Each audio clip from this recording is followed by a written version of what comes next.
Hey guys, Harrison101 back at it once again with a brand new video for you, and welcome to episode 19 of F1 2012's The Online Racer. F1 2012 gameplay and content featuring topics talking about real-world Formula 1 topics.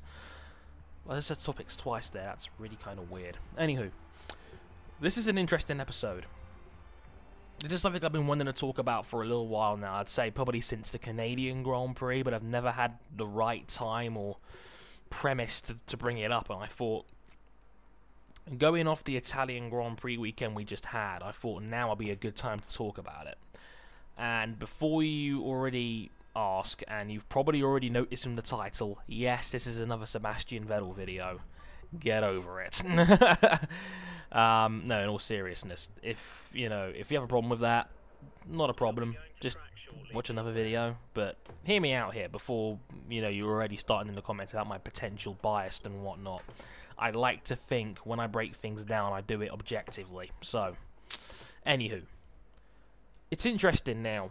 Like, I've not seen it that consistently in Formula 1 in all the years I've been watching, but it's now gotten to a point where we're now seeing Sebastian Vettel get booed every time he's on a podium.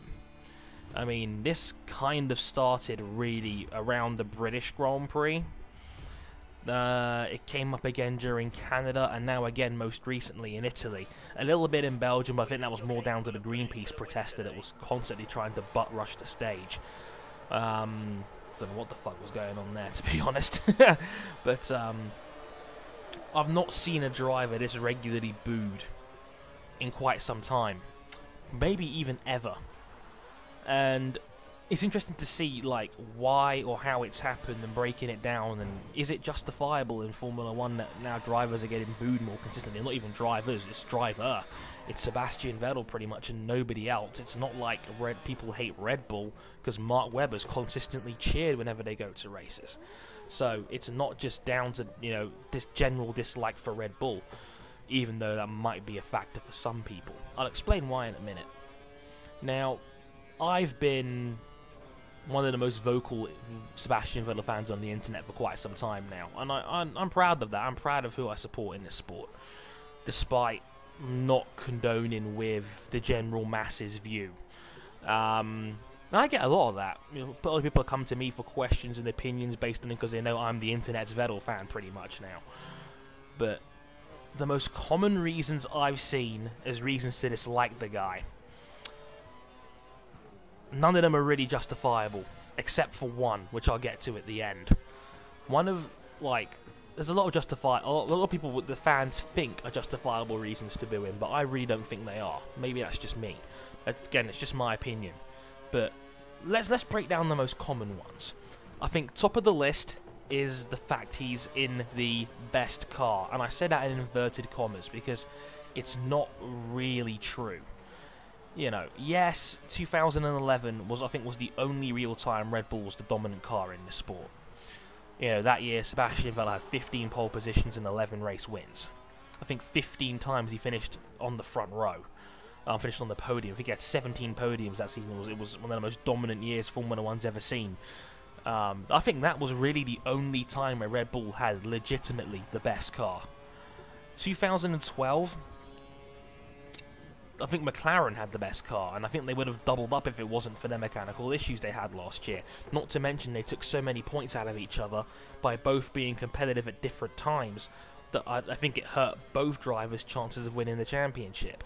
Jenson Button wasn't really willing to be the team player until after Singapore, where he didn't have a very strong finish, and by that time Hamilton was almost out of the running anyway. 2010, I think Ferrari had the best car. Red Bull was up there. I think Red Bull got stronger towards the year. People forget, Red Bull had a donut for when it comes to both drivers didn't finish in Korea, for example. Vettel had an engine blowout, and Webber made a driver mistake and retired himself by hitting the wall. And just over the course of the season, I think Ferrari and Fernando Alonso was the strongest package. Remember, Vettel was at no point led the championship that year until the final race. So, it's one of those things where I think Alonso was always the man to beat. I think Hamilton and Webber were always in range, and I think Vettel was the unlucky one that got lucky towards the end, even though, like I said, luck isn't really a measurable format. 2013, yeah, Red Bull's probably got the best car now. But again, this year they haven't had it all their own way. You know, Lotus have had their moments, you know, with Kimi Räikkönen, you know, his usual amazing consistency. Fernando Alonso and Ferrari can still win any given race. And of course, Mercedes have been a much improved package this year, with Nico Rosberg with 2 race wins and Hamilton with 1.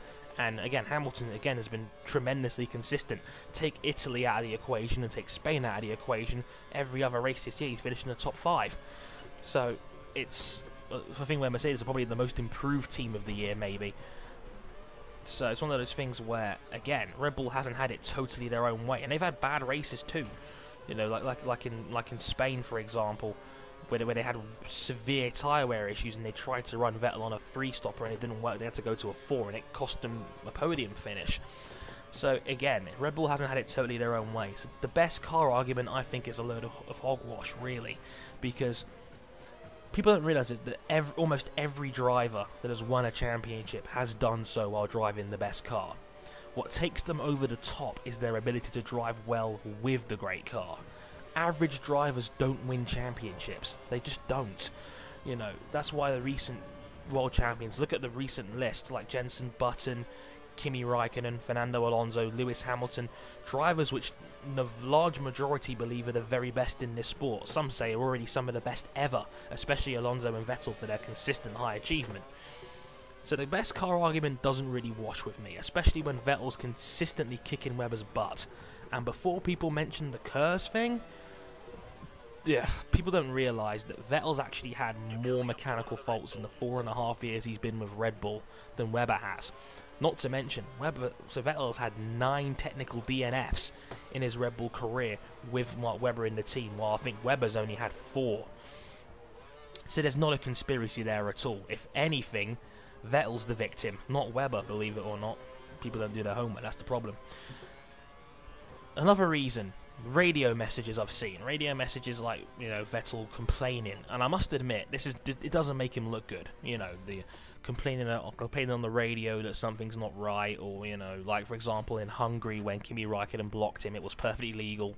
First thing Vettel does, complain on the radio, say to Charlie Whiting, that wasn't fair, when it clearly perfectly was.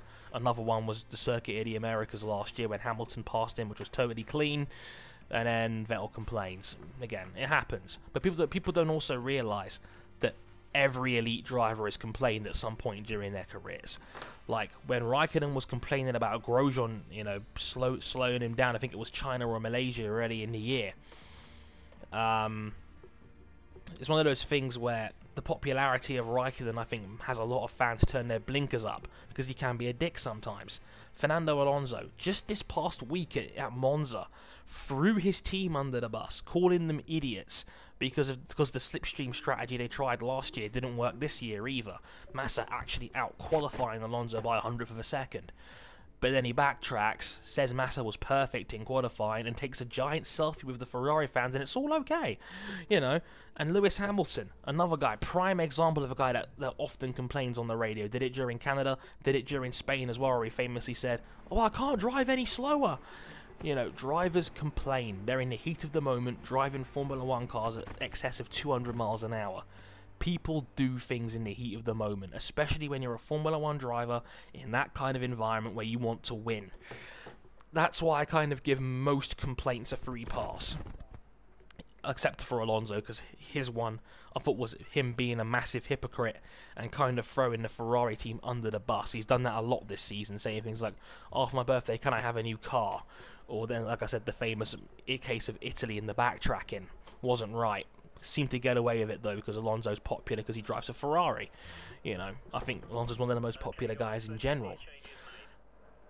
The first real thing I think Sebastian Vettel had done to justify booing him was Multi-21 around Malaysia. Not so much for actually breaking team orders and winning, because most casual fans I know or I've seen hate the concept of team orders. You know, you can't have it both ways. You can't, you know, show disapproval of team orders and then boo the guy that breaks them. It doesn't make any sense. I was like, oh, we hate team orders, but you've got to respect your teammate, right? People don't realise Formula 1 is a sport of individuals. We don't celebrate teams. Yeah, like, in Formula 1, teams are only teams when it's convenient. Like, everything else otherwise is separate teams for separate drivers. And, you know, the only reason the team dynamic exists is because there's a scoreboard at the end, and they give out money towards the best teams at the end of the season every year. You know, what I was angry with Vettel about and disappointed as a fan of him was that he lied to his team. He apologised to the whole team, you know, said sorry for what he did, his actions were wrong, because, you know, he did disobey the team. But then in China a week later said he would do it again if the opportunity came up. It's one of those things where his apology meant nothing, because it's like his way of saying, oh, sorry for doing this, this and this, but I'll do it again if it comes up. It means your apology kind of meant nothing, and that was, I can understand why people would be upset about that, and you know, disappointed or angry or whatever. Oh, you know, saying that, oh yeah, Vettel's a twat for this, this and this, and doing this or that. Yeah, I think that was the first real thing that Vettel did to justify booing him. Even so, is the booing justified? You know, we've seen it, like I said, the British Grand Prix. It didn't help that his car retired right in front of the main grandstand. Fans are going to react to that even more because they can see it with their own eyes right in front of them. A parked Red Bull on the start-finish line that just happens to be the championship leader and the guy that people tend not to like. You know, again, Canada, very passionate Ferrari fan base, mainly because of Gilles Villeneuve. You know, very strong Ferrari fan base there. Italy, of course, the Tifosi, incredibly strong Italian fan base. But I remember Martin Brundle asking the Ferrari fans that were booing, why were you booing him? And they said it was down to Multi21 from Malaysia, and, you know, him lying to the team. And again, like I said, justifiable because it wasn't right. And I think his actions, not so much the passing of Webber, but it was his actions after the race, which was sneaky. And again, I can see why they were booing him. But as I said, is the booing justified? And I'm not going to lie, we as fans sometimes really, really give this sport a bad name. I'm not saying it's a lot of people. It might be 5%, 10% of the audience in general. But we really do a bad job of making this sport look good. I mean, booing the guy for being successful and being on top of the podium for whatever reason is not going to make us look good. Like, what sport is it widely celebrated that we boo fans? And I don't think it's right. And before people comment saying you're only saying this because Vettel's the victim, wrong. I would say this about any driver. I hated as a black man seeing the Spanish fans at the Spanish Grand Prix in Catalonia in 2008, the year after Hamilton debuted, that they were black in their faces for because Lewis Hamilton was there because they felt like Fernando Alonso was the victim during their team situation in 2007. I boycotted that race. I don't want to support racism. You know, the fans were blatantly racist in Spain, blacking up their faces. You know, they were all obviously hardcore Alonso fans. They didn't like the fact that they thought that Hamilton drove Alonso out of the team, which is bullshit. It's not true. You know, I hated that. And, you know, Schumacher getting booed in Britain for his success. Again, mainly because he punted off Damon Hill. We fans often give this sport a bad name, and we make it look worse than what it actually is. The booing, I don't think it helps anybody. And yeah, I know the argument of, yeah, but the fans pay their hard-earned money to come see a race. They can do what they like. Yes, I understand that, but at the same time, you're abusing your right when you're going out there and disrespecting drivers. Because booing is disrespectful. There's no real reason to do it. It just comes across as it being really fickle to me, no matter what driver it is. I mean, you can not like a guy, but at the end of the day, the guy just went in a car, drove around the track several times for an hour and a half, purely for your entertainment. Obviously, he wants to win, but he's doing it to entertain us, the fans, and try and put on a show. We should respect that, rather than booing the guy just because he's winning, or just because his name's Sebastian Vettel, or just because he's done this, this, and this in the past. It's nonsense. We need to stop holding grudges, I think, personally, in Formula 1, and try and make the sport look as good as we can, because a lot of casual sports fans still can't stand Formula 1 because it's just a bunch of guys going around a track over and over again. As feeble as that sounds, that's how I know a lot of hardcore fans of other sports think, like, you know, like all the soccer fans in the world and the rugby fans, and oh, it's just guys going around a track loads and loads of times. The amount of times I've heard that as a young kid growing up is ridiculous. We as fans should be trying to promote the sport in as bright a light as possible, and the boos don't help. It really doesn't. You know, whatever happens, these guys are getting in the cars and they're putting their lives on the line every time they step into a car for our entertainment, and quite frankly, that deserves tremendous respect. Because you know what? They're doing it not just for them, but for us too. And guys like the stewards who love the sport, who do their job for free, they're the unsung heroes of the sport. You know, they do it just because they love it. We should embrace that, and we should appreciate what these guys do for us as fans, not throw it back in their faces by booing. And like I said, that would apply to any driver, not just Sebastian, but any driver on the field. No one in this sport should be booed. They should all be respected and adored for what they do for us as fans, and I think it's wrong that we should boo. Let's lead by example. I mean, I mentioned this before in the F1 community video when me and Mickey Motions had a falling out over YouTube. I said it before. It applies to the community and it applies to us. We should be doing the best we can to promote ourselves in a positive light, and the same applies for the sport we support. That's my view anyway. You know, how do you feel about the booing situation? Is it right? Is it wrong? Would you boo? Do you boo? You know, is it right? You know, is there any other examples you can think of? I'd love to hear them. But again, I'd love to hear what you guys think in general, because, you know, I love you guys' opinions as always, and, you know, I really enjoy your feedback.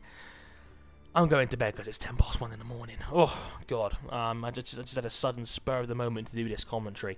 But I hope you guys enjoyed it. I hope you guys liked the video. And I will catch you guys next time. I've been Harrison101. Thank you very much for watching. And sayonara.